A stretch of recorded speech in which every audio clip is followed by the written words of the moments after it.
This is a 1934 Ford Roadster, and we're gonna quick drive. Turn the AC on. Got ice cold AC. Take this thing for a drive. I'm actually just driving it all day today.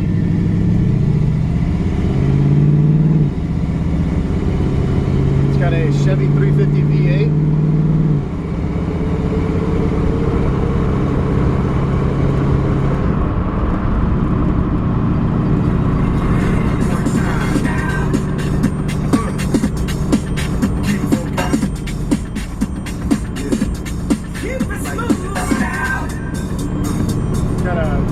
Really nice stereo system in it with two Crawford Fosgate subwoofers in the trunk.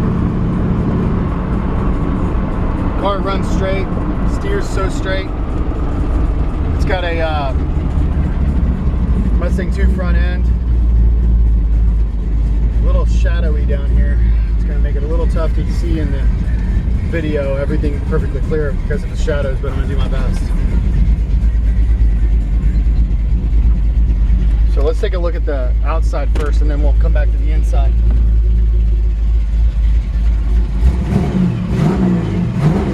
Nice sounding. Open up the hood for me.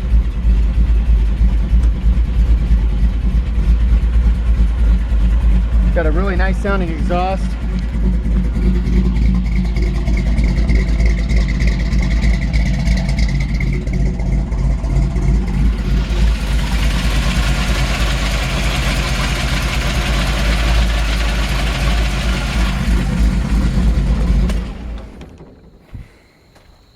Like I said, it's got a 350 V8 with a gear drive in it, so it does whine a little. You know how a gear drive whines.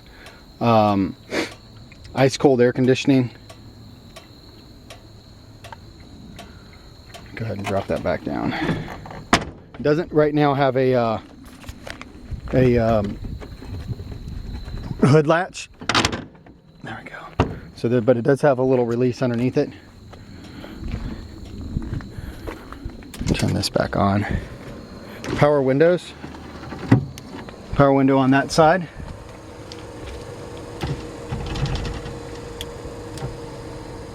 It's good, you can leave it down. You can leave it down. There you go. Like I said, it's got ice cold AC. I'm gonna go ahead and turn that off, but you can hear it. Listen, run. Vintage air. Now this is kind of a this is an older restoration that needs just some TLC. I'd say this restoration was done. I was talking to my buddy who we got this car from probably about 10 years ago. I'll take a nice walk around on it right now. And beautiful silver. Of course, 3-window, all fiberglass body. The body is in excellent condition. The paint is, it's actually, I'm gonna say it's a pretty nice driver quality paint job, but it's got some, you know, chips and dings. So I don't think at all that it needs a new paint job, but I'll tell you what the car needs. This would make a great, you know, winter, I'm gonna go through and, you know, nitpick the car kind of project. It's not a project. I mean, we drove it all day today. I drove it 45 minutes out into the country. I mean, it shifts out great. It brakes great. It's got the Mustang 2 front underneath it. Disc brakes, power disc brakes, right? Power, no power steering, but it steers, you would never know when you're driving it. So steers awesome. Ford 9-inch rear end. Of course, everything underneath is brand new. So like I was saying, the body, no checks, no cracks, nothing like that. You know, with fiberglass bodies, how Corvettes can be, how these things can be, none of that. But what it does need though is to go back and you know, bolt stuff back in. You know, little stuff like this, little stuff like the grill, you know, that needs to be, you see that? The grill needs to be bolted back in. This needs to be tightened back up. Here, you know, underneath here, you bolt it together and tighten it together. It needs to come a good touch-up job. A good painter would go around this car, touch it up for a couple of $100, wet sand and buff it out, and you would never know that it was touched up. I got a guy who does that for me all the time, And that's what you do. I mean, why spend a couple $1,000s repainting the car? From bumper to bumper, it looks awesome, but it does have a couple little nicks and scratches because it is a driver. So this is what I think the car needs. I'm not crazy about the centerline wheels. I think I'd put some 18-inch on the back and maybe 17 or 16 on the front or something like that, and put some Boss wheels on it or something like that. So but like I said, shaved door handles, of course, which means they never actually put door handles on. Okay, another thing here, a couple little holes on both sides just like this for the mirrors, a couple little bolts missing, you know. So I want to kind of nitpick the car because it is a lot of money on the one hand, but on the other hand, just the chassis and the body all by itself is like 16 to 18,000 bucks. Just a chassis and the body, no wheels and tires. You know this. If you're shopping for one of these, you know this. It's cheaper to buy it this way than it is to try and build one on your own. Somebody else has done all the hard work. Engine runs great, transmission shifts out perfect, 9-inch rear end, awesome, all that jazz. So why spend a bunch of money starting your own project when you can buy something like this for not much more, and it's got everything you need. It does have poppers on it. It's got a really nice electronic key to it. See that it's got the digital Excalibur, which is really nice. Push the button and hold it, it pops the doors open. It's got an alarm system on it. In its day, when this was first brand new, this was a really sharp interior. I think it needs to be gone back through with a professional upholstery guy and be touched up, you know, and polished up. It's got some sort of power window unit out of, I don't know, Explorer or something like that. I'm not into that. It needs to have a chrome piece put on there. Looks like they were trying to hide, if you can see on the other side, trying to hide the interior latches. See that little dimple right there? Looks like a little nipple sticking out. Well, this is what that is. This is the latch for the door. I think that needs to be trimmed out. The door panel itself looks really nice. Seats look awesome. Real leather, not vinyl. You know, just the headliner looks good, but you need an upholstery guy to kind of come through and touch this stuff back up, glue things back together, clean it up, replace a couple of little things. Like I said, this is a car I'd probably throw $1,000 here and 500 bucks there, maybe twice or 3 times. In other words, 2-3 grand in this car and bring it up to snuff. Here's another thing. It needs the little chrome cup holders, you know. The mirror needs to be reinstalled up here where it's fallen off. You know, this little thing is moving around. So personally, I'd probably put some Dolphin gauges in. I'm going to tell you that for the most part, the gauges basically don't work. The fuel, for whatever reason, the more fuel I put in, I thought it was on empty because it said quarter tank, so I went and put gas in it. I filled it up and it went to 0. So it's for some reason reading backwards. The oil pressure gauge is working properly. Speedometer is jumping around a little bit and needs to be screwed in properly. The voltage meter is working properly, and the temperature gauge works like if you turn it off and if you turn it on and run it down the road, it'll just, the needle will go all the way up, and then if you tap on it, it'll drop back down to 180. It doesn't run hot, it is running at 180.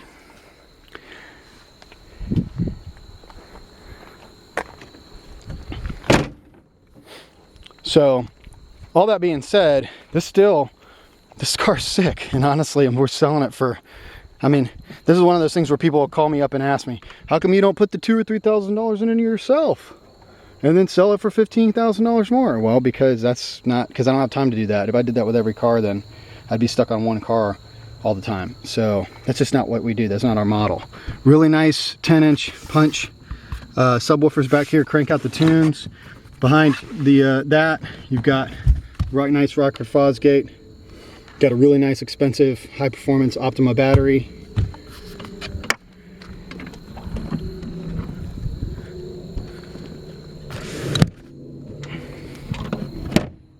All the lights work. Brake lights, turn signals, horn. It's kind of a wussy horn, but it still works. So this is the reason why I do these video inspections, because I want people to say, hey, I knew exactly what I was getting into. Obviously the frame and everything is going to be perfect. It's brand new, 10 years old, you know. Just wanted you to see under here, of course, rack and pinion, Mustang 2 front end, disc brakes. Just really beautiful underneath. That's what they look like when they're brand new.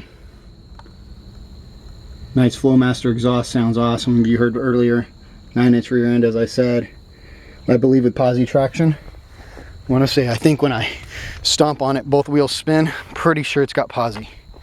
Really nice chrome exhaust back here.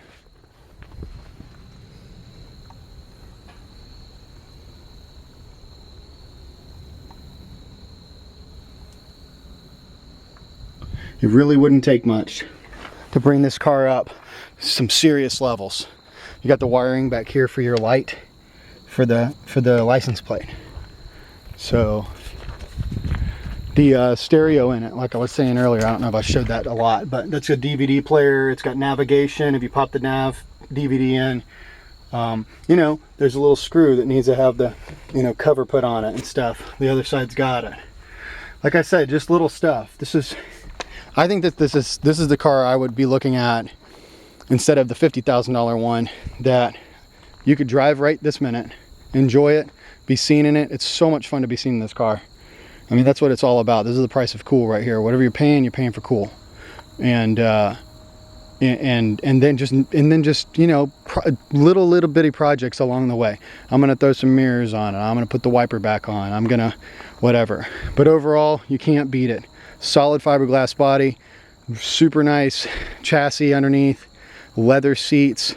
You've got ice cold air conditioning. You already got a stereo in here. I mean, power windows. This thing's ready to go and be taken on to the next level and enjoyed while you're doing it.